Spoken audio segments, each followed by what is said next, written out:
Buffalo After Dark is proud to recommend I Barbecue for You. Pre-orders are suggested by calling 716-880-7667. I Barbecue for You, Buffalo's new barbecue destination.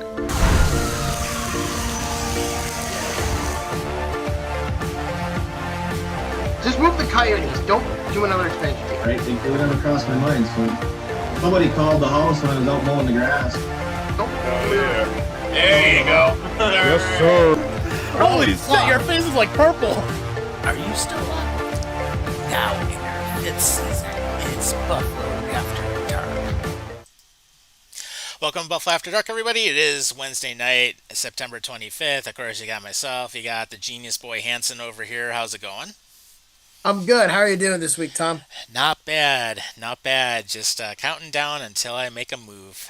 So, yes, for those who are wondering, basically right after we come back from the Seattle trip, we're not going to be on that week because I am relocating, which means I got to pack up this home office studio, move about 20 minutes down the road, and going to be in a little bit of a different spot, but it's also one that we're familiar with, so it's all good. Looking forward to it. And plus, it'll be even better because we're going to have even more 4K stuff here on the show.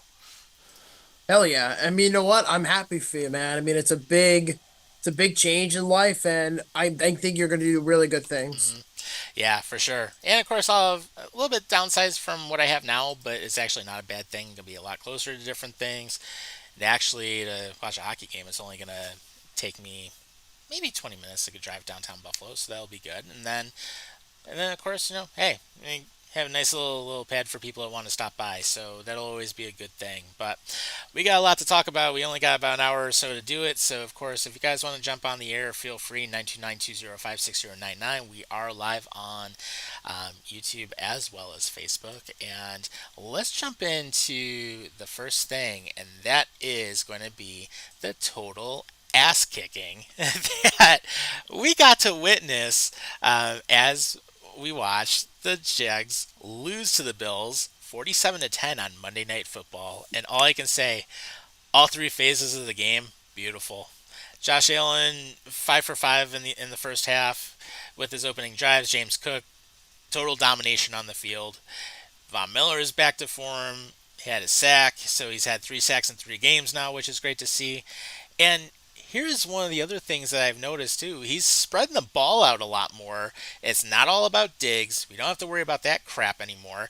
But the team is actually a team. And I'm thinking right now with the way that they've dominated, especially, against the Arizona Cardinals, okay, whatever. It's week 1. We know things happen. But the way they dominated the Dolphins and then the way they dominated the Jaguars, and the Jaguars had absolutely no freaking answer except for the first play of the second half. Yeah, I look back at that game now, and it's been a few days since that game, and I'm just saying to myself, everybody was saying Jacksonville was going to be a bounce-back team to make it into the playoffs, but I feel like things went from bad to worse for the Jaguars in the last year and a half, and if I read the stats correctly, the Jaguars, I think, have lost 8 of their last 9 games, including the one on Monday Night Football, and the Bills, they were just all over the field. I mean, Josh Allen played a really good game. I think he scored 5 touchdowns in the first half of that game, which is ludicrous. Yeah, it totally was. And Cook, he had a great game. Looking back at it. And actually, here's some of the stats that we had. So, total yards of offense, 388. And then, of course, Josh Allen, 266 passing yards, 122 rushing yards altogether. We were averaging 6 yards a play. And 54% conversion rate on third down. They just coming, and that's the best way to describe the Bills. I mean, they're a very resilient team. And then we talked about it in the offseason, and I even said it on BAD in the past. I said that trading Stephon Diggs was probably the best thing to happen to the team. And so far, my prediction has come to reality. Mm-hmm. Yeah. And actually our friend Brad down in Louisville is actually saying hi to us as well. So hope him and the puppy Lola are doing good. He ends up saying also, do not forget to talk about Damar Hamlin's interception which Yes. that was a beautiful play.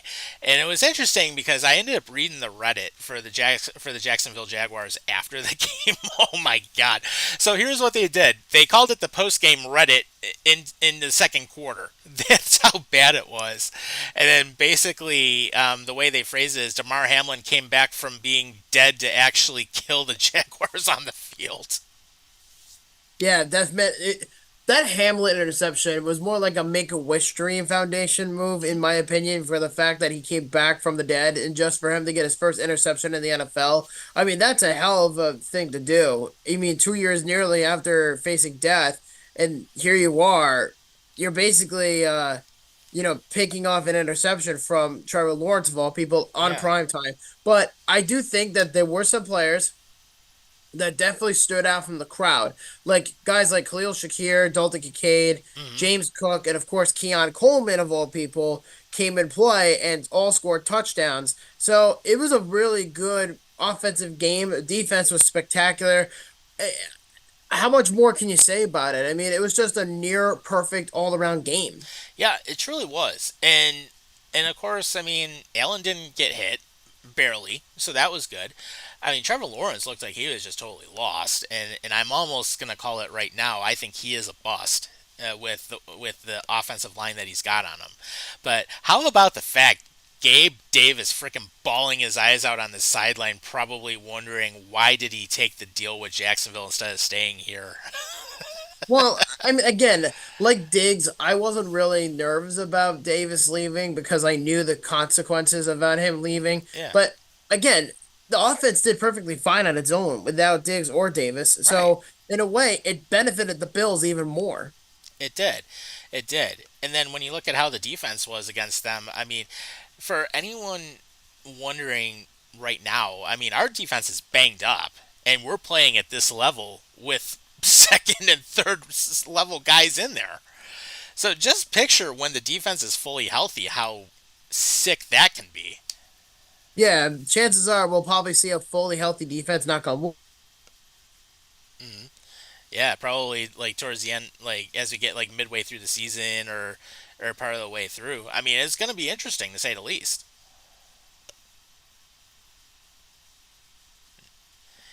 Hey, Bobby, are you still there?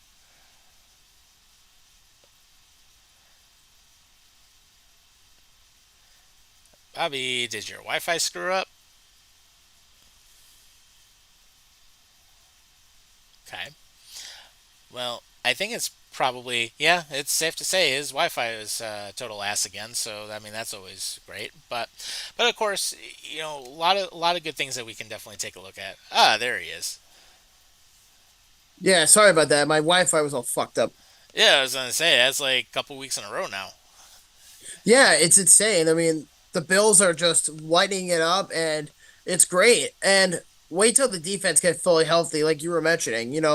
With Milano, Bernard, Hmm. Taron Johnson coming back. Yeah. Kyrie Elam currently right now is dealing with a neck injury, so we don't know if he's gonna play on Sunday. Hmm. But there's a pretty good chance that he will. I mean, we'll see how severe this neck injury is. Yeah. But on the end of the spectrum, though, the Bills are just a good all around team. And Yeah. people are already jumping on the bandwagon saying the Bills are heavy favorites, including myself, are the heavy favorites to win the Super Bowl this year. They very well could because I mean Kansas City has not been playing all that great in their first three games. Yeah, and also they should thank Atlanta for that dumbass play on the final drive when it was fourth and inches. Instead of running down the middle with Bijan Robinson, you run to the left. Yeah, about that. You're disqualified for being a dumbass. Yeah, exactly. Exactly. But right now everything's looking really really nice for the Buffalo Bills. And how about the fact too? It wasn't just Cook that was cooking. I mean, Johnson had a good game running the ball. I mean, it was everybody. I mean, Kincaid finally got some touches. I mean, Dawson Knox was a little out there, but I mean, even still, they're spreading the ball. That's what they got to do.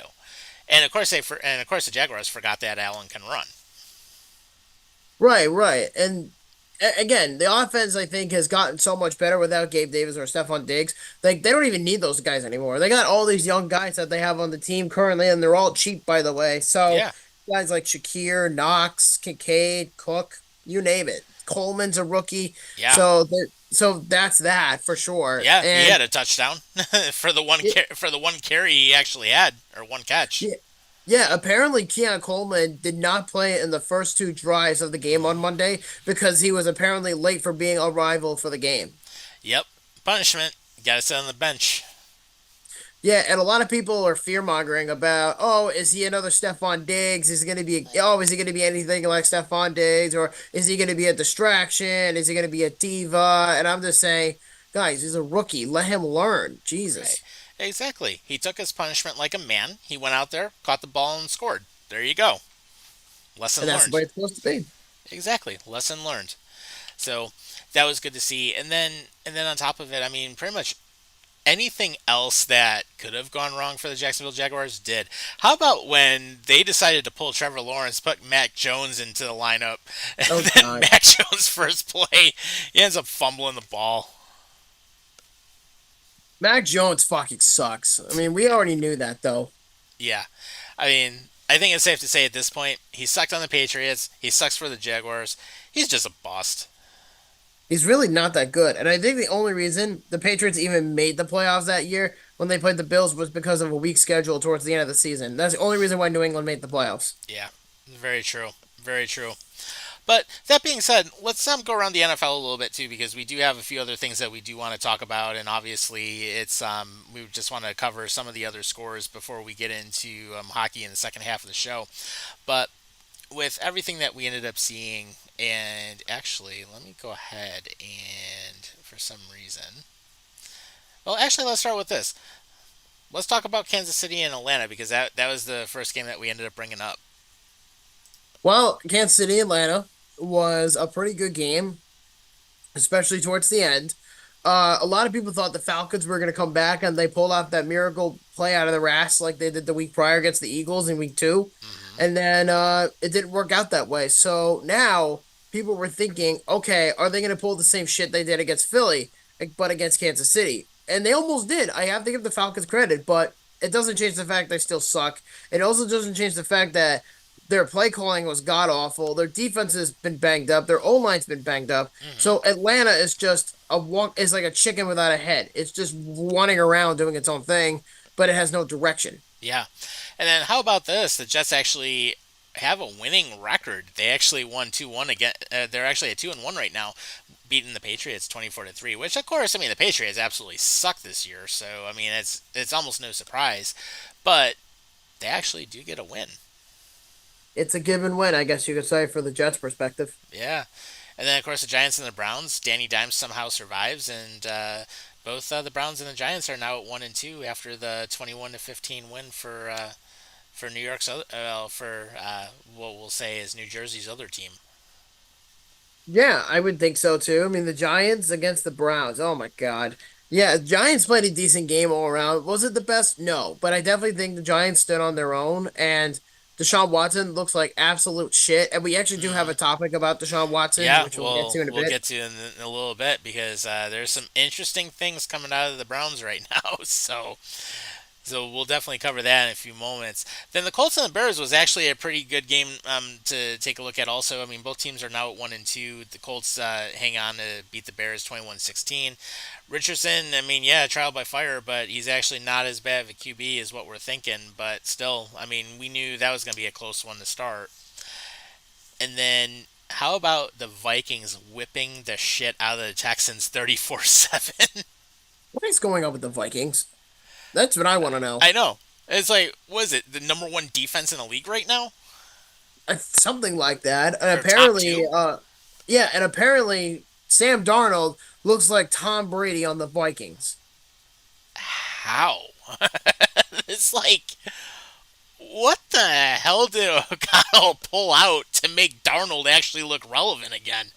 I don't know. But the other thing, too, is they beat the 49ers and they beat the Texans, both at home.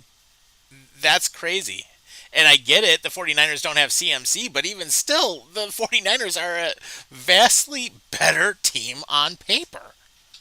Yeah, that sounds about right. And you know what? the Vikings are just one of those teams like I did not expect to be good at any point because obviously you get rid of Kirk Cousins and then Hmm. rebuilding with JJ McCarthy. And obviously he got hurt, he's out for the year. But then you bring in Sam Darnold as a free agent of all people prior to drafting McCarthy, and now look at him. He looks like a freaking Pro Bowl quarterback. I know. It's like, what does this tell you? The Carolina Panthers wasted him. He was wasted at every single other team, but yet it seems like Minnesota was able to build an offense around him. Yeah, they screwed him on the Jets. They screwed him on the Panthers. He barely played for the 49ers, and now he's on an actual team that's going to give him a chance to play while the window is still open. Yeah. Well, plus it also helps. I mean, the NFC North, I mean, it's not exactly the best division, but he's going to have a chance to win some games. It's very competitive about it's very, very competitive. I mean, look at Minnesota, look at Detroit, look at Green Bay. Yeah, Green Bay is making some noise for some reason, even with they are. Malik Willis. Yeah, they are, and that's actually crazy to see too. And then even as we go through, how about the Eagles getting upset by the Saints? Or actually no, the Eagles actually upset the Saints 15 to 12. Yeah, What the hell kind of score was that? scoregami, baby. Yeah. And then Rob will be happy as Steelers won 20 to 10 over the Chargers. Yeah, and somehow the Steelers have pulled off a 3-0 record out of their ass. Yeah, seriously. And then everyone's saying, "Oh, well, you're wasting Justin Fields." Well, hey, is it at least they are 3-0, so I mean, hard to argue with that. Then of course, the Buccaneers actually had a little bit of reality slapped into them by the Broncos 26 to 7. Jesus. Yeah. And then of course, as you mentioned, Packers are making noise. They beat the Titans 30 to 14, which it doesn't surprise me that the Titans are 0 and 3 right now. And honestly, I'm thinking what's going to probably happen. Their coach is on the hot seat. Yeah, same with Doug Peterson with Jacksonville. Oh Jesus, yeah, they want him gone yesterday. You know who else deserves to be on the hot seat? Zach Taylor. Yeah, he does. Balky deserves to be on the hot seat for Jacksonville because he did absolutely nothing, especially in his time with the 49ers, as we all remember. It's insane in the end, you know. Yeah. But the Bengals are one team that I definitely want to go over before we get to Watson is the Bengals look like shit. And I predicted this to happen. I saw this coming. I said the Bengals were not going to be as good as people were hyping them up from the last couple of years. And their window is closing, is pretty much in display. It's the window for the Super Bowl for the Bengals is closing very, very quickly. I don't care if you have Joe Burrow. The fact is, the Bengals cannot keep the core together. Joe Burrow refuses to negotiate his contract, and Jamar Chase wants to be paid the highest paid wide Hmm. receiver in the league. Right, which he's T. not going to Higgins, get. yeah, and he wants to make an extra penny more than Justin Jefferson, which is That's insane. not going to happen. Yep, and then T. Higgins wants out, and he is under a franchise tag with the Bengals. He does not want to be there. Right. Joe Mixon is gone, and then you have Trey Hendrickson of all people who wants to be traded, and he's unhappy in Cincinnati. So Hmm. the Bengals are dealing with a lot more issues than people realize, and I called it too. And people have been asking me all offseason about it. They're like, "Oh, what's the one team that you think is gonna, be crap this year, or that's gonna be a surprise?" And I said the Bengals are gonna be god awful. And Hmm. look where we are. They're 0-3. They Yeah. got humiliated by the Patriots, and they got humiliated. Or no, sorry, they didn't get humiliated. They got bitch slapped by the Commanders. Right. Right. And the Commanders are out to a good start, 2-1 on the season so far with their rookie. Yeah, so far they're a pretty good team on Yeah. paper. Yeah. Absolutely.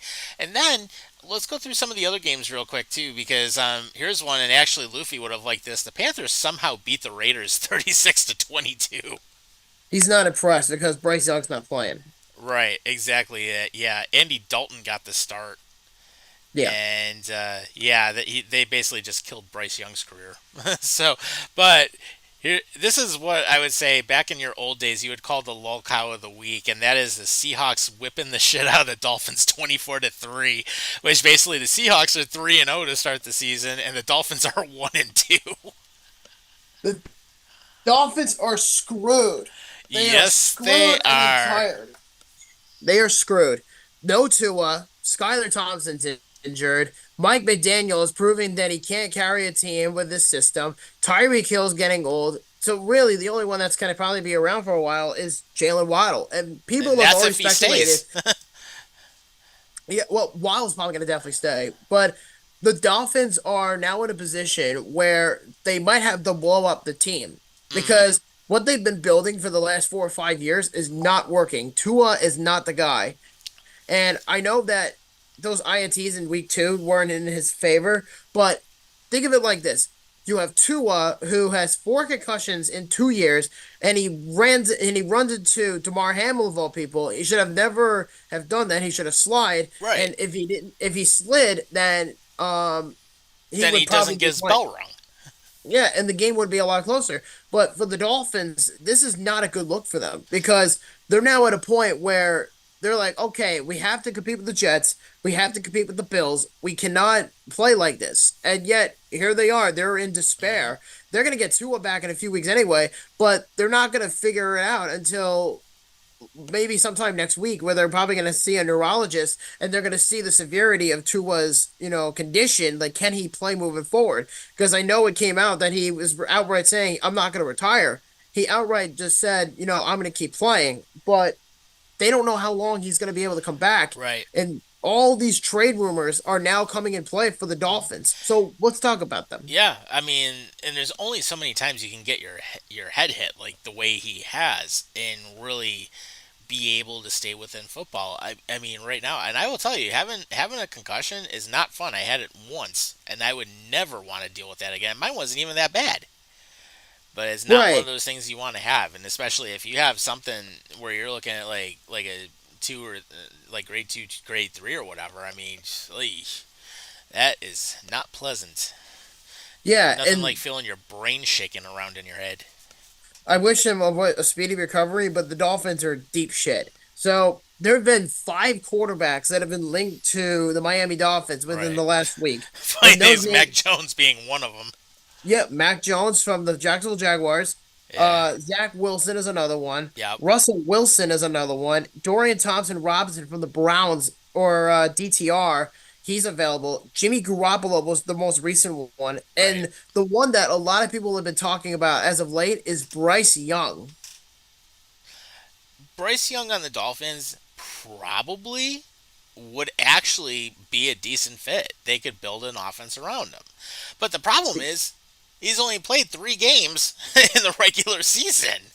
Yeah, it's not a good look. And plus, I love how people were hyping Dave Canales to be this quarterback guru, like he's some sort of, Adam Gase wannabe, where Adam Gase had Peyton Manning in Denver and didn't do shit with the Jets. That's what Exactly. this feels like.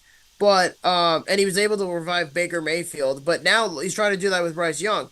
But so the report was coming out from ESPN saying, quote, even though the Panthers' head coach David Cannell said on Wednesday last week that the team is, quote, not considering trading Bryce Young, Young himself is open to anything regarding a trade in staying out of Carolina. And the potential suitors are obviously the Dolphins, the Jets, the Seahawks, and the Rams. And there's more. It's also been speculated from Adam Schefter that he believes that it's only a matter of time before the Panthers ended up trading Bryce Young. And he said, quote, the Panthers have been contracted by certain teams, according to league sources, while other teams have mulled a Young trade within their organizations. Although the Panthers have said they don't plan on trading him at this time, sources around the league believe it is only a matter of time before the Panthers actually do complete a deal involving a second-year quarterback, with most likely time coming out at the point of the offseason. Yeah, not a good look for Carolina right now. And I mean, that's just the bottom line. And actually, our friend Brad also mentioned he's had 2 major concussions. They're not fun at all, and they took forever to recover. And he's 100% right. He's 100% right. They do take a long time, and you can't rush the recovery. That's the thing with that. So, I mean, hopefully Yeah. things go all right for Tua, but I'm seeing the writing on the wall for him Mhm. at this point. And here's the other thing. Yeah, it's It's not going to be that much longer for him if he keeps getting his bell rung the way he is. Well, he's already got 4 of them, so that's something. Yeah. But it's also been said, and I should mention this real quick, is the Panthers have already rejected 4 trade offers for Bryce Young, according to Jay Glazer, including one from the Dolphins. Yeah, that's pretty sad. Yeah, This is not a good look for the Panthers. So, in other words, they don't want to trade Bryce Young because they believe that he can lead them to glory. But the problem is Dave Tepper is so inept about this organization that he doesn't give a shit about what he has as long as he makes money. Right. Yeah, and Tepper's an idiot to begin with, so that's where he is there. But it is what it is. Sorry, Carolina fans, but this is what you got, in terms of ownership right now. But then, as you go through the last couple games, we already talked about the Bills game. We already talked about Chiefs and Falcons. How about the Lions are back on track? They end up beating the Arizona Cardinals 20-13. Then, of course, you're seeing the Ravens this coming week, so they actually edged out the Cowboys 28-25. And then, on top of it, the 49ers lose to the Rams 27-24, and they have a losing record right now at 1-2 to start the season. Yeah, for sure. But I do want to touch on the excuse me, I do want to touch up on the Deshaun Watson thing because there has been things that have been coming out about that story. Yeah, let's go for it. Yep. So reports are coming out from Warren Moon. Yes, the Houston Oilers quarterback, Warren Moon. He said that Deshaun Watson is, quote, struggling with mental problems on the field as he deals with more sexual assault allegations. Then Deshaun Watson then told TMZ that he's still dealing with a lot of crap that he dealt with a couple of years ago with the lawsuits and all that. Oh, well. Yeah. And, of course, he's got more to deal with it. Yeah, that's for certain. And on top of all that, Cleveland's a shit show. Yeah, they are. And they don't play well to begin with most of the time. But right now, they're really not playing well. And then, of course, the Deshaun Watson distraction is another issue. So, sucks to be them. They shouldn't have mortgaged like 3 lifetimes for it, but they decided to, and this is what they get. So, hey, karma's a bitch. For certain. Yeah. And then, did you hear about the 2025 Hall of Fame candidates? I would say let's get into that because that'll be the last part of our football segment for the show. But let's jump right in. So the 2025 Hall of Fame candidates have been basically released at this point. Yep. 16 candidates so far have been chosen for this nomination, including Luke Kuechly, Eli Manning, Earl Thomas, Marshawn Lynch, Adam Vinatieri, Clay Matthews, Terrell Suggs, Joe Staley, Vernon Davis, Aqib Talib, Ryan Khalil, Marshall Yanda, Travis Frederick, Demarius Thomas, may he rest in peace, Delanie Walker, and Antoine Bethea. Damn. I gotta say this is actually a pretty interesting class for the Hall of Fame. Absolutely, and a lot of them are hell of players back in the day. Yeah, I mean, if you look at what Talib did, if you look at what Eli Manning was able to do with his couple Super Bowl wins, of course, Demarius Thomas, great player in his time. I mean, all of them definitely deserve the nod. They all did a lot of great things for this sport. They have. Yeah, They very have. impressive. Very impressive. So, it'll be interesting. We've been to the Hall of Fame, both of us, before. I mean, it is pretty cool. If you ever get a chance to take the ride down the Canton, definitely do it. And, it's definitely a fun half day you'll spend there. So it's absolutely worth the time. But with that being said, let's transition into hockey. And, of course, if you're just joining us, we are live on Facebook and YouTube. You can give us a call. Join us at 929-205-6099. That'll get you on the air. And, of course, if you ever miss one of our episodes, you can go to Spotify. Just look for Buffalo After Dark. We have Season 4 and we have Season 5 on there. So, of course, you can listen to us whenever you choose. But that being said, big news for the Toronto Maple Leafs this week is Rogers Communications ended up deciding to increase their stake, and they actually bought out Maple Leaf Sports Entertainment. So now it's going to be interesting because not only do they have the naming rights for that arena, they have the naming rights for the Rogers Arena in Vancouver, which we're going to see next month. They also have the naming rights for Rogers Place for the Edmonton Oilers, obviously the Rogers Center for the Blue Jays. I mean, how many freaking things does Rogers Communications own? It's like everything in Canada almost.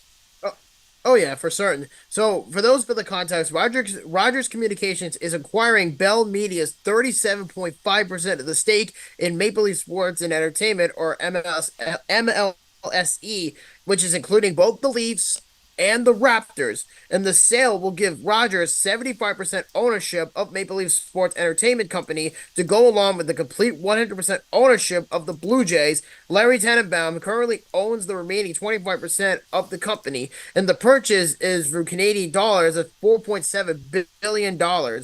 So in the American dollar, that would be about $3.48 billion in US dollars based on the current exchange rates, and then will likely give Rogers Sportsnet, Rogers Sports or Sportsnet in general, all Canadian TV rights for the Maple Leafs. And the current TV deal for Sportsnet expires next spring, and the news is only raises more questions on what the plan is for hockey rights in Canada. Yeah, it's a transition period for them because, I mean, yes, Rogers has a crap ton of money. So, of course, they're going to probably throw a lot of money at all the teams that they have. But at the same time, I think if I were to be a Maple Leafs fan, and actually this would be a great thing. I know Luffy's over serving right now. I'm in the military, which may God look over him. But I would love if he was available. I would love for him to jump on and give his opinion on this because I mean the Maple Leafs have underperformed for a long time now. Even ever since the time that they drafted Austin Matthews, that team constantly spends money and they don't get anything in return. Yeah, the Leafs are basically hockey's equivalent of the Dallas Cowboys. They spend, spend, spend. Yep. They're a very good regular season team, but they choke in the playoffs. And it's been like that for 58 years now almost. Yeah, it's absolutely crazy. So it'll be interesting to see what type of steps that Rogers takes now that they have that ownership stake in Maple Leaf Sports Entertainment. I mean, I'm thinking they're going to probably throw a lot of money into it, and they're probably going to make some changes. I wouldn't be surprised if we see some GM changes or possibly even hockey ops changes. I wouldn't be surprised about that. Brad Treliving is not leaving his job that quickly. He just got the job maybe a summer ago. So I wouldn't count on that. But I do think, though, because they just got Craig Berube as the coach and Brad Treliving as the general manager, I don't think those two are going anywhere. I do think, though, that there is a possibility they may relieve Brendan Shanahan as the president of hockey operations. Oh, that would be a start. That would be monumental because he's been with that organization now for about 10 years. And yes, they've built a pretty competitive team for the Cup, but they're never good enough at that point. So maybe the change of scenery for ownership could very well be in play for Toronto, for all we know, because the Leafs are never relocating. We know this, Oh but yeah, they never will. yeah, but that's what I mean. They're never going to go anywhere. But as far as production, this is huge for Toronto because now you have more TV rights than any team in Canada. hmm Yeah, big deal, big thing going forward. And actually, on the NBA side, it'll help the Raptors out quite a bit, also. So, I mean, because I know they've had money, but they've never really used it in the best way possible. So it should definitely help them out at least. But that being said, you know what? It's interesting because the Utah Hockey Club, they're down to a couple final names, and there will be a name coming out very soon. Yep, and apparently we have two sources for this whole information we're talking about here. And that is one is from Ryan Miller. No, not Ryan Miller, the goalie. Ryan Miller, the insider for the Utah Hockey Club, or the Utah No Names, as I've called them. He says, sounds like Utah's hockey club name has been chosen.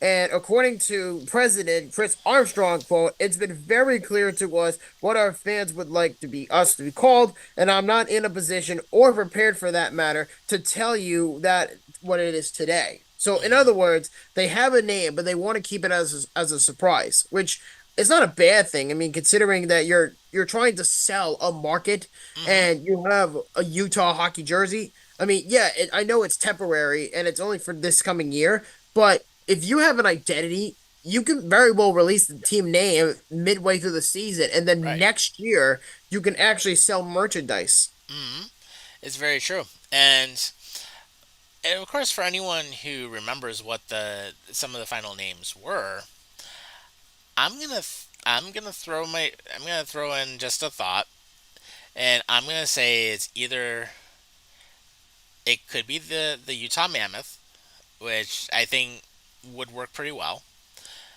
or I wouldn't be surprised if they decided to go with the Yetis, or Yetis, however you pronounce it. Did you just say Yeti's? Yeah, I don't know why the fuck I said that. This is not fucking Star Wars. Return of the Yeti. Should I? Yeah, watch it. Watch have R2D2 come out. It's like, Yeah, yeah, and the mascot is gonna be Darth Vader. yeah, yeah. Oh The man. force is strong with this one. Yeah, exactly. Yeah. Rest in peace, James Earl Jones. Absolutely. But the point is that you said mammoths and who else? The Yeti, you said? Yeah. Yeah, I'm thinking it's either going to be the Utah Venom or the Utah Yeti. I think the Okay. Yeti has been the most popular name that they have probably, I would think the fans have chosen thus Hmm. far. Because if the president of this team is coming out and saying, listen, we have a name. We don't want to tell you what it is yet. We want to keep it a surprise for now, but we have a winner. So that's a start because I don't think I've heard anything about the name contest since like July, and it's almost Yeah. October. Yeah, it's been a while. I mean, there was that huge push, like, to get people voting for all those choices right around, I want to say, like, June, July, and then it's been pretty silent ever since. Absolutely. But because we're talking about expansion teams or just teams in general, there's Yeah. been a lot of movement about expansion. Did you hear about this? Yeah, so it looks like we might have two more teams coming on, and it looks like Atlanta's going to get another chance at a team, and possibly Houston. Yeah, sounds about right. And we actually have two sources talking about this. One is coming from Kevin Weeks, and he said last weekend on Thursday, he said, as I've mentioned on here for almost 2 years, which is he's referring to X, he said there are currently 32 teams, but with plenty of expressions of interest from many suitors hungry for a franchise, I would not be surprised to see between 34 to 36 teams in the NHL at some point. As long as we can get one in Quebec City again, I would love to see the Battle of Quebec. That's Yeah, one thing I miss as a kid, or back from when I was a kid. We always had the Battle of Quebec, the Quebec Nordiques, the Montreal Canadiens. I don't know how many times I've said it in 5 years we've been on this show. We have talked about some of the big time fights they've had. We've talked about some of the epic matchups. For the love of God, Gary Bettman, get off your ass and put a team in Quebec City. They have a hockey ready arena. They're ready to go. They built their new arena back, I want to say, in 2017, 2018, somewhere around there, specifically for the NHL. And they're selling out major junior hockey. The Quebec Major Junior Hockey League, they're selling out every single night, and they get like 18,000, 18,500 in there for junior hockey. What does that yeah, tell you? They it's a have a huge hockey. market. They have a hockey market, but Batman's looking at it as like, oh well, Quebec City's not big enough. It's like a small population. You have more of a hockey market there than you do in Winnipeg. What does that tell you? It tells you a lot, honestly. And they get But the more people in the building in Quebec City than they do in Winnipeg, and yet Quebec City is not much larger of a city. Yeah, and you're gonna love this. So the NHL owners, and this is dating back to last week. This was being said by Andy Strickland, who's an insider for the St. Louis Blues. He said that the NHL owners will be meeting soon to approve expansion opening with Atlanta and Houston as believed to be the front runners. I don't know why they'd consider Atlanta again, because they'll, or are they thinking third time's a charm or something crazy? Well, I think the economy, I know we're in inflation and all that, but in the last like decade or so, Atlanta has become one of the biggest commodities for people to move into in the United States. So for Atlanta, I think it's the eighth largest city in the US. So a lot of big companies are settled in Atlanta, like Coca-Cola, Right. Delta, CNN, things like that. Are Yeah. all Delta their headquarters Airlines. are in Atlanta. So it makes Yeah. perfect sense. Yeah. I know one of the biggest ones, Delta Airlines, which, I mean, the two of us are going to be But I'm flying. just throwing it out there. Yeah. So, I mean, I get it. I know Yeah, they want it to so work, but at the same time, you almost have to know, like, when to say when. So, yeah, but you know that they're never gonna, shy away from that market. But I think you knew that though already. right. Now, Houston would be You interesting know what I mean? because, Like it's one of those things. Yeah, and I was gonna say Houston will be an interesting one because of the fact that with them looking at the NHL and the fact that the Toyota Center can definitely handle it, especially since they've had AHL teams there before.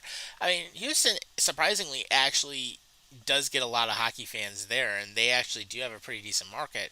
What I would love to see though is that, especially if they're going to look at possibly 36 teams, I mean, absolutely, you got to add one in the East. Got to do Quebec City, and then I would look at potentially adding a team in Portland. And then this way, what happens? You have that entire West Coast rivalry. You have the Kings. You have, of course, you would have the Portland team, whatever they decide to do. You would have San Jose. You would have Vancouver, and you would have the Kraken, which we're going to see next month. I mean, you would have some very very strong rivalries out there, and hell, I would even see Vegas being a big time rival as well. I mean that, and even throw Colorado in the mix. See, I don't know if it would work well in Oregon because Portland is such a small city. Like I know it's one of the biggest like cities in the state of Oregon, but you can't just build an expansion team and expect people to go to the games. You have to be able to, sell and actually put up a decent market for that team. You know what I'm saying? Like you're Yeah. not going to be able to do that in a market like Oregon in general. Like if you want to try, go ahead, but it's a big Well, college town. I mean, surprisingly, I mean for minor league hockey, they actually do pretty well because the arena that's next to the Moda Center in Portland, which is where the Portland Trailblazers used to play in the Memorial. I think it's the Veterans Memorial Coliseum or the Memorial Arena, something like that. But what they did is when the Portland Trailblazers moved into the Moda Center, the old arena that they had was converted for hockey use. And right now, they actually draw well in terms of getting fan interest, and they actually do tend to sell out fairly often. So Portland is like, I would say it would be a small market team, but probably equivalent to what you would see with either the Sabres or Pittsburgh for fan interest. I mean, there is definitely interest there. there is, but again, you got to sell in order to make a product. You know what I mean? Right, and that's true.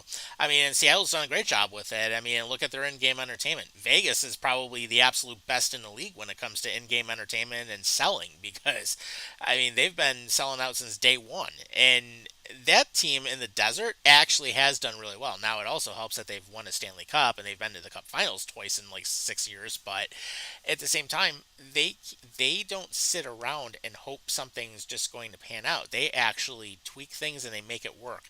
And I think they've only had what one season where they've not been in the playoffs in their entire existence. That's pretty good. Yeah, and they've also won a Stanley Cup nearly 2 years ago. Right, right. They've been in the Cup I Finals mean, that twice and alone they is pretty won good. once. Yeah, exactly. So just knowing like some of those options, it'll be interesting. But I am looking forward. We're going to be catching two West Coast games next month. We're going to see the Kraken play, and we're going to see Vancouver play. And I was going to say, I'm just trying to remember who did the Kraken play the night we fly in. They are playing the Winnipeg Jets. Okay, so that'll be a nice matchup. And then I know Vancouver, I think, is supposed to be a pretty good one also. Yeah, they're playing the Penguins. Okay, well, Penguins will probably get their ass whooped, but Well, you never know. I mean, it's a new year anyway, but we'll see. yeah, very But true. uh, but speaking of Vegas, did you see the stuff that's been coming out about Robin Leonard? Oh Jesus. uh, yeah, it's not good, guys. It really is not good. Yeah. So Because he might be having his contract DX'd in 187. yeah, so the rumor is according to Frank Saravelli of the Daily Faceoff, he's saying the Vegas Golden Knights. And by the way, Frank Saravelli was the one who broke the story about the Coyotes moving to Utah. So hmm this is a pretty credible source.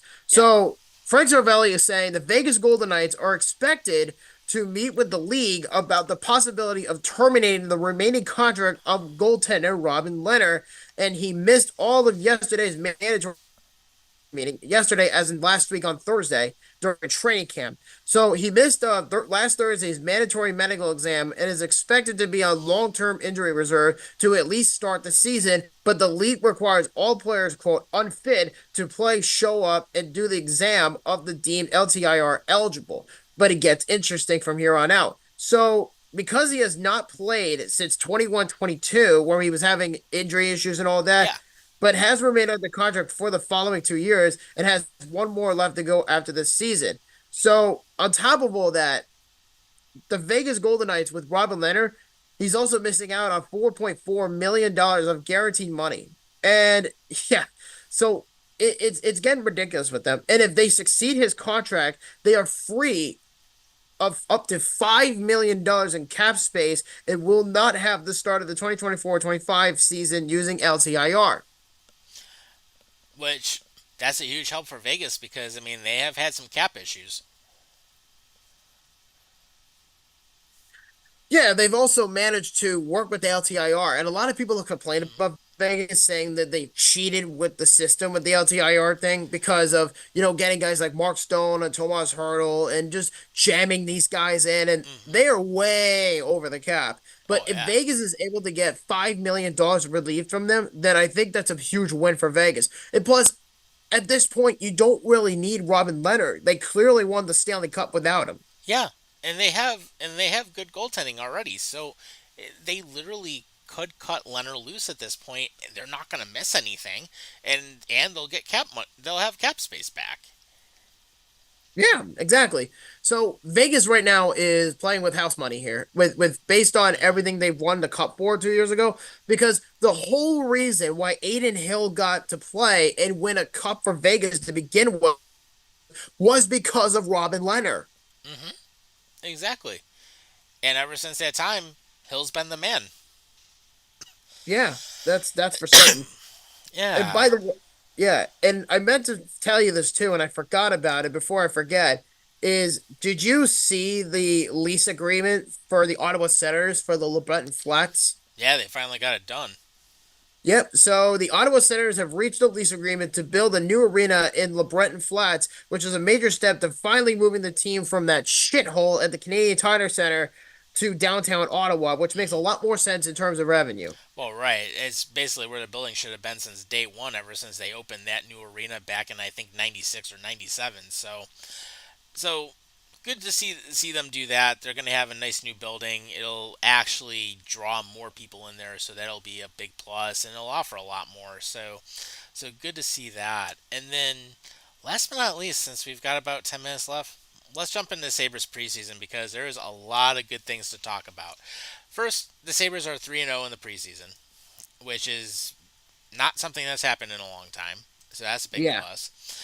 Second, they're definitely playing tougher, which is good because they're actually hitting. The skating is better. They're actually staying out of their own zone, which is a big plus. They're actually in the games I've seen where we've played the Pittsburgh Penguins twice and and we've basically won on those. And then, of course, playing in the Columbus Blue Jackets where we just annihilated them. I mean, the Sabres are controlling every single aspect of the game, which is great. They're managing to stay out of the box for the most part. They are a little sloppy on some of their things. I expect that in training camp. I mean, in the preseason, that happens. But when you have four solid lines going, and this is actually one of the big things I wanted to bring up, that fourth line is a legit energy line. And that is something we haven't had in a long time. And who would have thought that Nicholas Obi Cabell, you look at Sam Lafferty, and then of course, shit, I just had a brain fart here on what I was thinking of. Oh, Beck Mellenstein. Who would have thought that the three of them together would really bring the juice for the fourth line? They're doing the right things. They're hitting players. They're not afraid to drop the gloves, which that happened. I mean, we saw that with Benson. We saw that with Dylan Cousins the other night. They're actually willing to stick up for each other for the first time, and I can't even remember how long. They're playing a tougher style of game, which is good. And defensively, they're looking better. And it seems like they're finally starting to maximize what we can get out of players like Thompson, out of players like Cousins, out of the core that we've really been working with. They're finally doing the little things, and they're actually going for it, and they're not afraid to take chances. I mean, look at what happened against Columbus, where I mean, I think we had like 30 or 32 shots on goal at the end of two. When has that Yeah. happened? It's crazy because the think about what they have in store. You have a good fourth line with three guys that were all acquired together this past offseason, Hmm. and all the young kids are just using their skills moving forward to maneuver the top three lines. And people were criticizing the Sabres saying they didn't do enough. And it's like, well, now they finally have some enforcement on that fourth line, which they've desperately needed for so long. Yeah, Now they years. finally have it, possibly. Yeah, I mean, for years they've needed that. And now it's like you have these three guys are not afraid to go in there, hit people in the corners. They're not afraid to go into the dirty areas of the ice, and they're actually being productive. I mean, Yeah. since when have we had a fourth line that's actually gotten points in a game? That's a good question because I can't recall that at Yeah, all. and we've already had that, and Obi Cabell already has a goal. I mean, Well, that's something. yeah, he's already got a goal. So, I mean, he's playing well. Cousins is playing well. Benson dropped the gloves the other night, so it's good to see that. Kulich is playing well. And then when you look at some of the other players, Peterka is having a hell of a good preseason right now. He's already got a hat trick. 3 goals on 3 shots. I think he's the highest score. I'm pretty sure he's the highest scoring player in the preseason thus far. Yeah, I mean, at this point, and then when you look at Tuck getting back to form, playing well, I mean, obviously we're going to see Quinn playing better, but the defense is actually really doing some nice things. And Bowen Byram's been another standout so far. Bryson's been playing pretty well. Yoki Haru's actually been coming back to form, and he's actually seems like he's got like a better step now. Owen Power, of course, is doing all right. Samuelson, as long as he stays healthy, I mean, he's a good combination right there. So we're actually the nice thing about what we're seeing so far, especially with UPL getting the starts. I mean, UPL has not had to face a crap ton of shots, and this is for the first time in his entire career where he's not getting like 25, 35 shots on goal against him every single night. It's been easy, and the way that the defense has been playing, they've actually been able to set up their schemes to the point where the opposition is not getting quality shots on UPL. So that's a big plus. When you can't get a good look on a goaltender, more than likely you're not scoring anything. I agree, 100%. And the funny thing about that is like we're not even near the regular season yet, and I believe their first regular season game is next Friday, October 4th, against the Devils. And I think it's Prague they're playing in. Yeah, Their they're next going two, their overseas. Yeah, they're playing their first two games of the regular season. Again, both of them are against the Devils, and I think one is a 1 o'clock afternoon game, or the other one is a 10 o'clock in the morning kind of game, 10 a.m. game and a 1 p.m. Hmm. game. That at least that's what I read the schedule for. But considering the Sabres are getting a head start already, if they win both those games against New Jersey early, Oh yeah, Buffalo's going to be the best team in the league already. right. And we haven't seen that in God knows how long. It's I been mean, a while, but it's crazy. mhm. I expect them to be like this moving forward. Like I am tired of the overhype about them every year. Like people just want to see a good team. That's Yeah, all we're asking. It's right. not hard. Just get us in the playoffs and let the chips fall where they may in that case. And let's have a good regular season. But the thing that I want to see, and this is something that I've noticed much more in this training camp this year, is that the level of compete is much higher than it has been for many years. And the thing is that right out of the gate, Lindy Ruff's like, I'm not taking shit from anybody, from anyone. It's you're gonna do it, and you're gonna play this way. And he has them doing sprints, wind sprints. He has them doing, of course, laps, different things to help with their conditioning. And I remember at the start of the training camp, he basically said, day one's going to be hell. Day two is going to be even worse. But by the time we get to day 10, if we put the work in, it's easy. And he's 100% right. You put the work in early, and then everything falls into place. It's not that complicated. Yeah, I love that. Like as much as I've criticized Lindy Ruff in the past, because I said it numerous times, and I am not shy of it, is Mhm. I was not a fan of bringing back Lindy Ruff Right, I wasn't either. because traditionally in sports, the Raiders have done this twice with Art Shell and John Hmm. Gruden. A Right. lot of times when you bring back an old coach that worked for you so many years ago, they don't tend out to be the same way they were all that time. Right. But Another if example is Jacques Martin coming back so many times. Look at how many times he was brought back. Jacques Martin, but yeah, but if he had more than, because I think he had more than one stint with Ottawa, I'm pretty sure Yeah, he at had that. it. He had at least two, and I think he might have had a third. I don't remember, but either way, with Lindy, I've said I don't like the hire because I wanted someone else to bring in accountability, but I'm fine with them putting in the work if it's done correctly. Right. That's how I said about Lindy. And I was done with Lindy 10 years ago, but I have to bring him back and I have to say, you know what? I got to give him a chance. Hmm. And that's the only way I can describe it. Yeah. Got to give him a chance. This is a new core. This is a new team and a new system for Lindy. And I think the big key here for Lindy is he's getting accountability from these players. And people are starting to see that very early, Yeah. even though it's Finally. preseason. Finally. And they're putting in the work. They're doing the little things, and that's one of the things. They're playing with fundamentals finally. It's not in the way I describe this training camp. It's not like Club Med where it's like, oh, we have a country club. Let's put our feet up on our desk and drink martinis and all this stuff. It's like, no, this is going to be straight up smash mouth hockey, uh, and you're going to go in and do the work. And that's what I'm noticing. This team is playing with an edge, and that's something that I have wanted to see for a long time now, and they're finally doing that.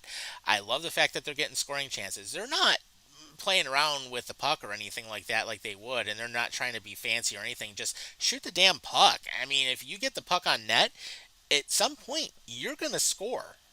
So if you're putting like 25, 30 shots on goal every single night consistently, more than likely you're going to get at least one or two of those to go into the crease. So that's one good thing. And then on top of it, just defensively, which is one of the things I really like to take a look at. Although I have noticed on the offensive side of things, the forwards have been a lot more creative with different things, but they're also being smart. Defensively, though, I mean, I think that with what Ruff is bringing to this core that we have, especially when you're looking at Samuelson, Power, and so forth, Risto when he's back fully healthy, that defense is probably going to have a new identity this year, and it'll be good to watch. It should be some entertaining hockey. It very well could be, for all we know. And speaking of entertainment hockey, I do want to say one thing before I forget. And it was just announced that Yarmir Yager, at 53 years old, is playing over at Clando over in the KHL. Yeah, He has announced the other day that he intends to retire after almost 35 plus years of playing hockey, which is a hell of a that was a milestone for great him. career for him. That is a great career. And you Yeah. know what? He owns the team. So he can both retire Hmm. playing professionally and owning them in the progress. So in a way, this is a hell of a milestone for Yarmir Yeah. Yager. You know, one of the all-time greatest players in the history of the NHL is going to retire. And he hasn't played in the NHL in 8 years or so, Hmm. whatever the number was. Right. But for him to go overseas and continue to play the game he loves, he acknowledges that as a walking fountain of youth, he realizes that his time of playing is over. Hmm. So for him to do that, I have nothing but respect for Yarmir Yager. Yeah. I truly do. I've always liked Yarmir Yager. Yeah. But and the crazy thing is that he's been playing since like what, he was 4 years old? Yeah. And now he's retired as one of the all-time greats. As soon as this Hmm. spring comes about, he's hanging up the skates. There you go. Hell of a good career, and rightfully deserved in the Hall of Fame, of course, as we all know. Yeah. And then So there's a reason he's not there yet because he hasn't retired fully at that point yeah, yet. yeah, he'll easily be in there. I mean, there's Yeah. no doubt about that. And actually, one last thing we'll throw in there before we wrap up for the night. What do you think of that new video board that the Sabres put in? The mural. Well, the mural and Honestly, the new scoreboard. the new scoreboard I like. It's clean. I'm not a fan of the roof because I feel like it's the same damn design they've had for a few years. Yeah, The just different mural is color. very interesting. Yeah, but the mural is very interesting because it's all of the players, of all the grades from the last 5 decades, Hmm. and then yet there's no Rick Jeanneret. Where the fuck is Rick? It wasn't supposed to have Rick Jeanneret on there. It's, What do it's you all about the mean? players. They said it's a players only mural. That's so stupid. I mean, they did put now here come the Buffalo Sabres. I mean, that's something RJ said, but no, they basically meant the mural to be just like some of the best players of all time. It wasn't for Rick, unfortunately, but I mean, at the end of the day, though, I mean, they did designate Perry Street in front of the arena as RJ Way. I mean, they did do that, and he probably will have a statue in front of the arena or near the arena at some point. Because I mean, they've done that with the French Connection. They did that for Tim Horton. So I wouldn't be surprised if they memorialize RJ in some way at some point. They would need to. And plus, I like the new mural because it gives KeyBank Center a new modern look. Yeah, Like it's it updated. It's got color to it now. it does because what the old mural was like what It's a black and grayish white. color. Yeah, black and white. That's so depressing. Yeah. Like think about it. I mean, I understand that whatever that guy that the Sabres brought in, Pete Gioletti, I believe his name was, hmm he's completely changed the culture of the identity of this place, and he has. And the only thing, and he's only said this is phase one of the Yeah, renovations they're to gonna do KeyBank more. Center. Yeah, and they're looking at everything for the building. So here's like some speculation that I have just thinking about what they might do. And actually, yes, if you do go to our KeyBank Renovation Center site on Facebook, you'll see some of the things I've put in there in the past. Obviously, our scoreboard design didn't get chosen, but the company that built the new scoreboard is who we did suggest, so that's good. So that's a major upgrade in itself. Size wise, we actually nailed the size of the screens because the 27 by 43 is what we proposed. So we did do well on that. So that's a plus. So I'd like to say at least we had some influence on it. But at the same time, what I'm thinking in terms of the arena, they're probably going.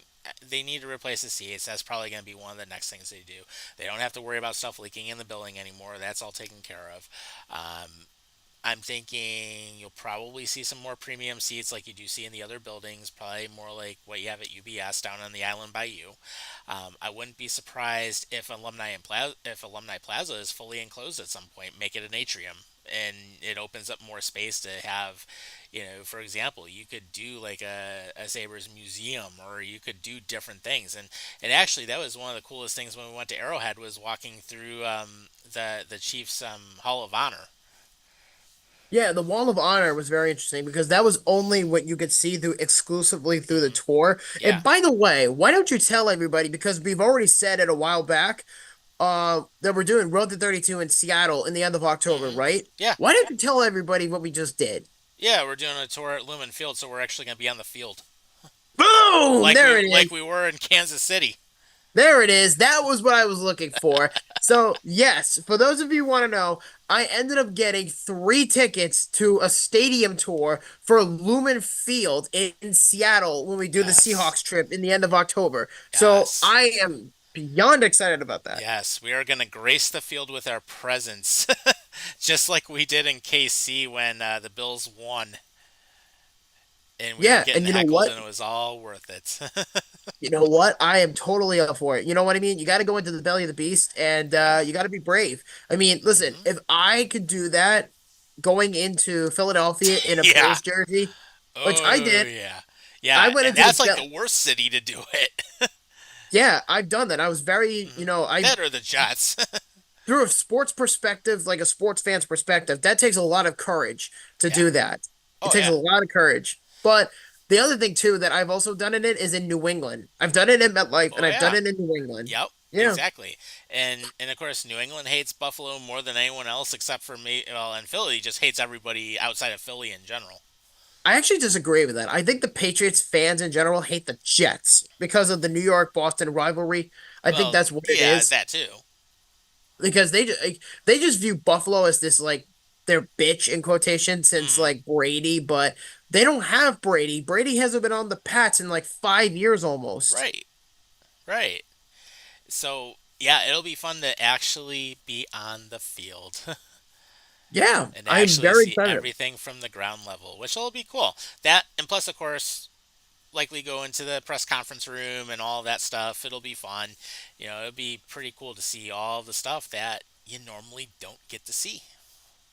No, and the other thing I really wanted to do, and unfortunately I wasn't able to do it, and I'm going to talk about it in a second, is I wanted to get tickets to a stadium tour for M&T Bank Stadium in Baltimore, Hmm. but unfortunately they were not available because the Ravens for the next 2.5 years, 3 years are going to be doing major renovations into M&T Bank Stadium to make it more of like their yacht club or something like that, where they're going to make it into Ah, like a fan exclusive club. That's what it is. So half of the left end of the field is closed off. So you're not going to be able to go and see the locker room and all that because of the groundwork that's being put in yeah. there. So I'm kind of disappointed in that, but I wasn't expecting much.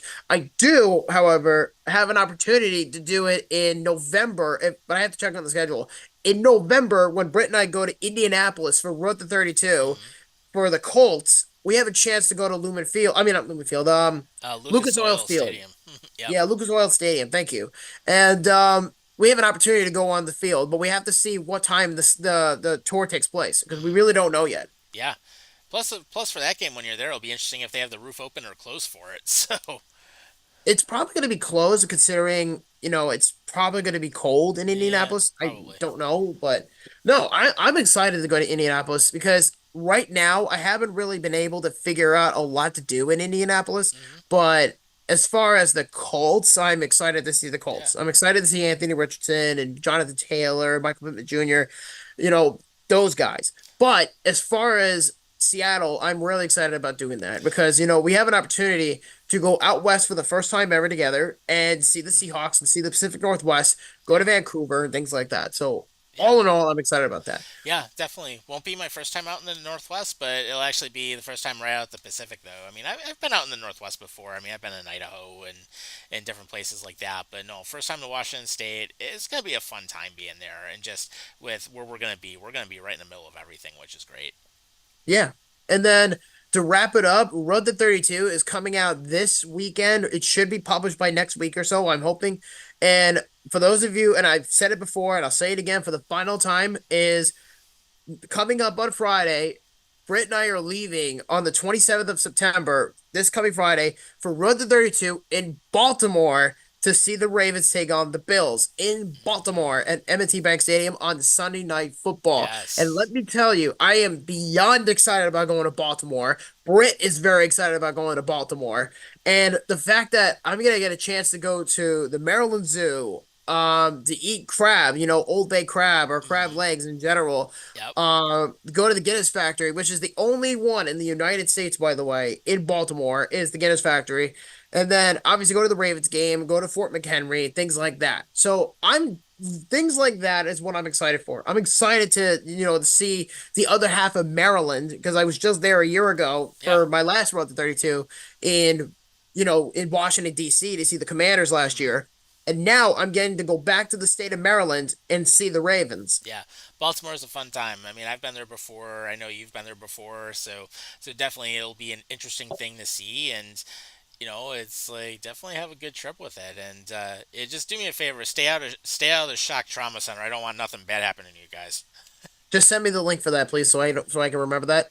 Yeah, the only way you ever end, just so you have an idea, if anyone has ever heard of a level one trauma center and shit happens, yeah, the R. Adams Cowley Shock Trauma Center is a level one primary resource. The only way you end up in that place is either you end up there by ambulance or you get flown in because stuff really bad happened to you and it's not good. So yeah, just stay out of there. Absolutely. Just send me the link 'cause I'm gonna forget by tomorrow. Yeah, I promise you that. nah, it's all good. But yeah, have fun down there though. It's all good. Just don't do anything crazy. Oh, well, that's the one thing I am hoping to do is have fun in Baltimore, but Yes, do it safely. exactly. I know it's a pretty violent city. I understand that. The same can be said with any city I've done, whether Hmm. it's Philadelphia or Yep. Kansas City, even for that matter. Washington is pretty violent. Yeah. They're all violent. But you can Yes. go to a violent city, but you could still And have you can still fun. enjoy it. You just got to be sensible. That's Yeah, all. exactly. You just got to be sensible. So, And, and one more thing too, before just out of context, is yeah. that um Mozart, Wolfgang Mozart, Hmm. actually dropped a new single, and it's been 233 years since he's been dead. But he actually just dropped a new single because somebody apparently found a 12-page song in some sort of museum or something like that. And just for the record, Hmm. that single came out before the Bills won the Super Bowl. Interesting. Yeah, I know. It's very interesting. And I definitely want to read into this for sure. Yeah. So just want to throw that out there real quick. But yeah, Road to 32 starting Friday in Baltimore, Maryland. I am very, very excited. Very cool. Very cool. So that being said, we've got that coming up. So of course, stay tuned. We'll definitely show that once it comes up. We'll link it. Of course, our friends at Nickel City Crew tomorrow night, they're on starting at 6 p.m. So definitely check that out if you get a chance. And then, of course, Rob's doing some great things down in Charlotte with his show. So again, check that out. Obviously, the week that we come back from Seattle, there will be no BAD, but we'll have Road to 32 instead. So you guys will get to see that. And then it'll be interesting. Second full week or second week in November, I have a new home studio that we'll be working with. So it'll be a good time. Be some Absolutely. nice stuff. And who knows, maybe I'll have a big ass digital background instead of this virtual one. So we'll see what happens. Well, with a new house, you should also get a new background. Well, that and depending on how I have things set up, it depends if I do it out of like my office space or if I decide, well, maybe I can use part of my living room and have like the big ass digital TV or something as a backdrop. Who knows? We'll see what happens. But one way or the other, we're gonna make something interesting out of it. Yeah, absolutely. So it's all good, and it's soundproof, which is even better. So it'll be good. But any other things you want to talk about before we wrap up? That's it for me as far as now. All right. So, of course, everyone who commented, Brad, thanks for joining us. Of course, from Kentucky, we always like seeing you. Everyone else who had a chance to watch, definitely we appreciate it. Like and subscribe. Feel free to share. Join us on Spotify. Of course, thanks to our friends at iBarbecue for you. If you have it, if you need some good food, definitely pre-order. And in the meantime, take care of yourselves and each other, and we'll see you next week. I'll see you for Baltimore and Road to 32.